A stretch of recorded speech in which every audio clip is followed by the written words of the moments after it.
दोस्तों, एक रिसर्च के दौरान पता चला है कि दुनिया में रोजाना करोड़ों लोग किसी न किसी बीमारी का शिकार होते हैं और इन लोगों की इन्हीं अलग अलग बीमारियों को जानने के लिए डॉक्टर्स अलग अलग टेस्ट करते हैं ताकि बीमारी का पता लगाकर उसका इलाज किया जा सके। इन्हीं टेस्टों में से एक है MRI स्कैन। हो सकता है कि आपने इसका नाम कभी ना कभी जरूर सुना हो, और हम में से ज्यादातर लोग MRI स्कैन के बारे में ज्यादा कुछ नहीं जानते। आपको बता दें कि MRI स्कैन के आने के बाद से मेडिकल लाइन में एक अलग ही भूचाल आ गया है। इस स्कैन ने पिछले कुछ सालों में डॉक्टर्स का काम और भी ज्यादा आसान कर दिया है। आज के समय में अधिकतर डॉक्टर्स मरीज के शरीर के लगभग हर बीमारी को पता करने के लिए MRI स्कैन का ही इस्तेमाल करते हैं, और ऐसा इसलिए क्योंकि MRI स्कैन मरीज की हर बीमारी का पता बिल्कुल सटीकता से लगाता है। आज MRI स्कैन किसी भी बीमारी का पता लगाने का सबसे आसान तरीका बन चुका है, और इसलिए डॉक्टर्स ज्यादातर मरीजों को MRI स्कैन करवाने की सलाह देते हैं।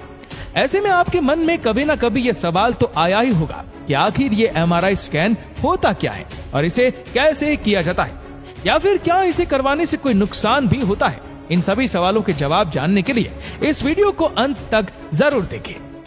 दोस्तों, MRI यानी कि मैग्नेटिक रेजोनेंस इमेजिंग एक चुंबक की सहायता से होने वाला स्कैन होता है, जो कि तकरीबन 15 से 90 मिनटों तक होता है। MRI स्कैन होने में कितना टाइम लगेगा, ये शरीर के किस हिस्से का स्कैन होगा, इस पर डिपेंड करता है। आपको जानकर हैरानी होगी कि जहां बाकी सभी जांचों जैसे कि एक्सरे और CT स्कैन में रेडिएशन और हानिकारक किरणों का इस्तेमाल किया जाता है, वहीं MRI स्कैन करने में रेडिएशन के बजाय मैग्नेटिक फील्ड का इस्तेमाल किया जाता है, और इसलिए इसे एक्सरे और CT स्कैन से बिल्कुल ही अलग माना जाता है। विशेषज्ञों के मुताबिक पूरे शरीर में जहां जहां हाइड्रोजन होता है, उसके स्पिन यानी कि घूमने से एक इमेज बनती है, जिससे डॉक्टर्स बीमारी का पता लगाते हैं। और ये बात हमें आपको बताने की बिल्कुल भी जरूरत नहीं है कि इंसान के शरीर में 70% पानी होता है, और हमारे शरीर में मौजूद पानी के हर एक मॉलिक्यूल्स में लगभग 2 हाइड्रोजन प्रोटॉन होते हैं, जिसकी वजह से MRI मशीन में लगी मजबूत चुंबक एक मैग्नेटिक फील्ड बनाती है, और यह मैग्नेटिक फील्ड हाइड्रोजन के प्रोटॉन के साथ मिल जाती है। इस तरह दोनों मिलकर हमारे शरीर की डीप तस्वीर लेते हैं, जिन्हें कंप्यूटर पर देखकर डॉक्टर्स किसी भी बीमारी का पता लगा लेते हैं। MRI स्कैन की मदद से सॉफ्ट टिश्यू वाले शरीर के अलग अलग अंगों जैसे दिमाग, घुटने और रीढ़ की हड्डी में मौजूद अलग अलग बीमारियों का पता लगाया जा सकता है। MRI स्कैन कराने से पहले बहुत सी ऐसी बातें होती है जिनका ध्यान रखना जरूरी होता है, वरना इससे किसी इंसान को काफी दिक्कतों का सामना करना पड़ सकता है। कुछ लोग मानते हैं कि MRI स्कैन से पहले मरीज को कुछ घंटों तक भूखा रहना पड़ता है, लेकिन हम आपको बता दें कि ऐसा कुछ भी नहीं होता, और जब तक डॉक्टर आपको भूखा रहने के लिए ना कहे, तब तक आप अपने MRI स्कैन के दिन खा पी सकते हैं और किसी भी दवा को हमेशा की तरह ही ले सकते हैं। हालांकि कुछ केसेस में आपको स्कैन से 4 से 5 घंटे पहले कुछ भी खाने या पीने के लिए मना किया जा सकता है। ज्यादातर मामलों में MRI स्कैन से पहले खाने पीने पर कोई रोक टोक नहीं होती, और कभी कभी तो डॉक्टर्स मरीज को MRI स्कैन से पहले काफी ज्यादा मात्रा में पानी पीने की भी सलाह देते हैं, क्योंकि मरीज के शरीर में जितनी ज्यादा मात्रा में पानी होगा, उसका MRI स्कैन उतना ही सटीक और डीप होगा। MRI स्कैन से पहले डॉक्टर्स मरीज से कई सवाल करते हैं और उनकी सेहत के बारे में जितना हो सके उतना जानने की कोशिश करते हैं, क्योंकि इससे उन्हें MRI स्कैन को अच्छे से करने में मदद मिलती है। MRI स्कैन से पहले डॉक्टर्स मरीज के शरीर पर मौजूद मेटल की हर एक चीज को बाहर निकलवा देते हैं। अगर कोई मरीज घड़ी, नेकलेस या मेटल से बने हुई नकली बाल और कानों में ज्वेलरी पहनने होता है, तो डॉक्टर्स बाहर ही उसके शरीर से ये सब कुछ उतरवा लेते हैं और किसी सेफ लॉकर में रखकर बंद कर देते हैं, ताकि हमारा स्कैन होने के बाद मरीज को उसकी चीजें वापस से लौटाई जा सके। इतना ही नहीं, अगर किसी मरीज को सोने का दांत भी लगा हो तो उसके बारे में भी उसे डॉक्टर्स को बताना पड़ता है, क्योंकि डॉक्टर्स MRI स्कैन के दौरान किसी भी जोखिम को लेना नहीं चाहते। आपको ये जानकर हैरानी होगी कि कुछ मामलों में तो इंसान के शरीर में टैटू होने की वजह से भी उनका MRI स्कैन होने में दिक्कतें आ जाती है। इसलिए मरीज को अपने शरीर में बने टैटू के बारे में भी डॉक्टर्स को पहले से ही सूचित करना पड़ता है। अब आपके मन में भी ये सवाल जरूर आ रहा होगा कि आखिर क्यों MRI स्कैन से पहले हर मरीज के शरीर से मेटल को पूरी तरह से निकाल दिया जाता है। डॉक्टर अगर चाहे तो मरीज के शरीर से मेटल को निकाले बिना भी वो उसका MRI स्कैन कर सकते हैं, पर वो ऐसा क्यों नहीं करते? तो असल में इसका एक साधारण सा कारण ये है कि एमआरआई स्कैन पूरी तरह से चुंबकों की मदद से होता है। ऐसे में अगर कोई भी मरीज मेटल के साथ एमआरआई स्कैन करवाएगा तो एमआरआई स्कैन में लगी चुंबकें उस मेटल को अपनी ओर अट्रैक्ट करने लगेगी, जिससे एमआरआई स्कैन के दौरान कई दिक्कतें आएंगी और इससे मरीज की जान को भी खतरा हो जाता है। इसलिए एमआरआई स्कैन में मेटल को ले जाना अलाउड नहीं होता है। एमआरआई स्कैन करवाने से पहले मरीज को अपने कपड़े उतार कर अस्पताल द्वारा दिए गए गाउन को पहनना पड़ता है। हालांकि आप हॉस्पिटल द्वारा दिए गए गाउन को पहनना नहीं चाहते तो आप मेटल की चेन, बटन, अंडरवियर और बेल्ट के बिना वाले कपड़ों को पहन सकते हैं। हालांकि ज्यादातर लोग हॉस्पिटल द्वारा दिए गए गाउन को ही पहन लेते हैं क्योंकि यही सबसे सुरक्षित और सरल विकल्प होता है। एमआरआई स्कैन में किसी भी दर्द निवारक दवा या फिर एनेस्थेसिया का इस्तेमाल नहीं किया जाता क्योंकि एमआरआई स्कैन के दौरान किसी भी तरह का कोई भी दर्द नहीं होता।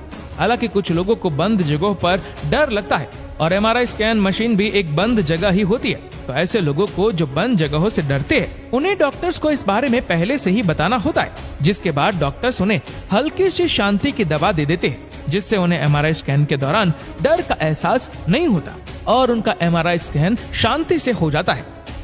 एमआरआई स्कैन में एनेस्थीसिया का इस्तेमाल अक्सर तब किया जाता है जब छोटे बच्चों और शिशुओं का एमआरआई स्कैन होता है। ऐसा इसलिए है क्योंकि स्कैन के दौरान स्थिर रहना बहुत जरूरी होता है, पर छोटे बच्चे और शिशु अक्सर जागने के बाद एक जगह रुके नहीं रह पाते और इसलिए इन्हें स्थिर रखने के लिए एनेस्थीसिया दी जाती है।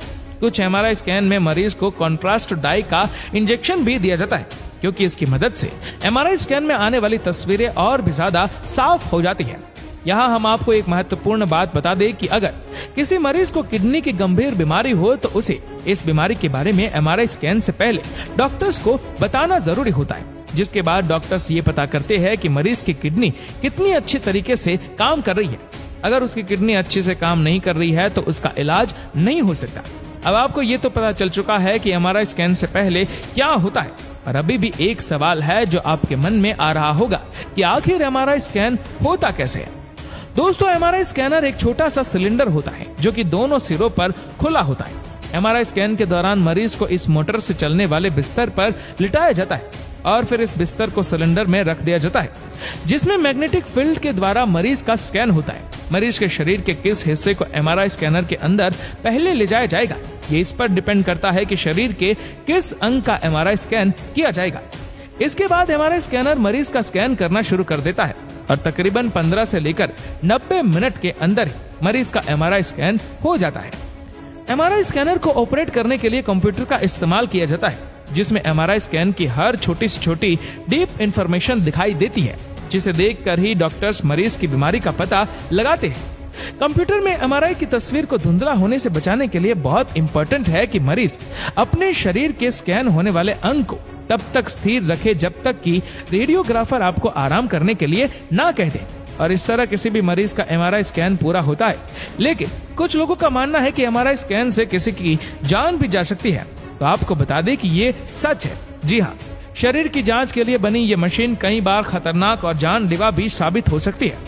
हालांकि यूं तो एमआरआई रूम में दाखिल होने से पहले ये सुनिश्चित किया जाता है कि मरीज के पास कोई भी मेटल की चीज ना हो, लेकिन कई बार अनजाने में गड़बड़ी हो जाती है और एमआरआई स्कैन के दौरान भी मरीज के शरीर में मेटल की कोई भी चीज रह जाती है।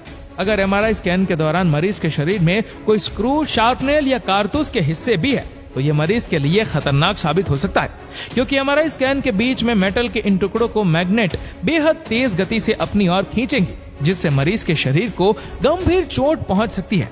इसके अलावा जब एमआरआई स्कैन होता है तो एमआरआई स्कैनर के अंदर काफी तेज आवाजें भी निकलती है, जिनसे कभी कभी मरीज को घुटन का एहसास होने लगता है और उसे ऐसा लगता है कि कुछ ही देर में उसकी मौत हो जाएगी। दरअसल में ऐसा कुछ भी नहीं होता। दरअसल एमआरआई स्कैन के दौरान निकलने वाली ये आवाजें मरीज को किसी भी तरह का कोई भी नुकसान नहीं पहुंचाती है, और आजकल तो डॉक्टर इन आवाजों से मरीज को बचाने के लिए उसे पहले ही एक हेडफोन दे देते हैं। उसमें म्यूजिक बजाकर एमआरआई स्कैन किया जाता है ताकि मरीज को वो आवाजें सुनाई ही ना दे। तो दोस्तों, ये था एमआरआई स्कैन करवाने का पूरा प्रोसेस। क्या आपको भी एमआरआई स्कैन करवाने से डर लगता है? कमेंट करके जरूर बताइएगा, और वीडियो अच्छा लगा हो तो लाइक और शेयर करना ना भूले। ऐसी ही और भी फैक्ट वीडियो को देखने के लिए फॉलो करें हमारे पेज को और सब्सक्राइब करें हमारे यूट्यूब चैनल को, जिसके लिंक हमने नीचे कमेंट सेक्शन में दे रखी है। धन्यवाद।